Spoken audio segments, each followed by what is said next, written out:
All right, let's take a look at the sniper trades of the day.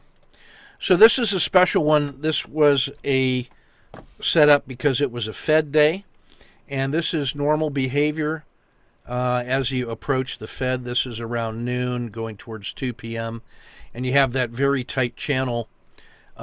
It started breaking out from there, so I took a venture on that. I wanted to be short if it went below the collapsing dragon, so I treated this as a Z3 breakout with a standard risk box right here, looking to front run the breakout from that support level. So that was just a venture. This was in fact, this was in Alcoa going short.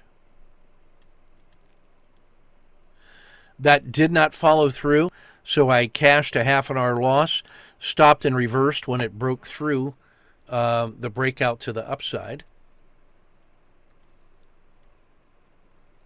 So when that broke out, that's the entry to the long side. So this little piece is about minus a half an hour. I'm using the same standard risk box on both of those trades.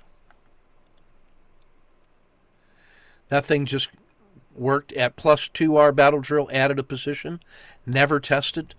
I took, as it started to close out for the end of the day, I cashed it at the edge of the dragon. You know, as and it started to roll over. I took it at the edge of the dragon for about 1, 2, 3, 4 on the first one, and 2 on the second one. So that's about plus 6.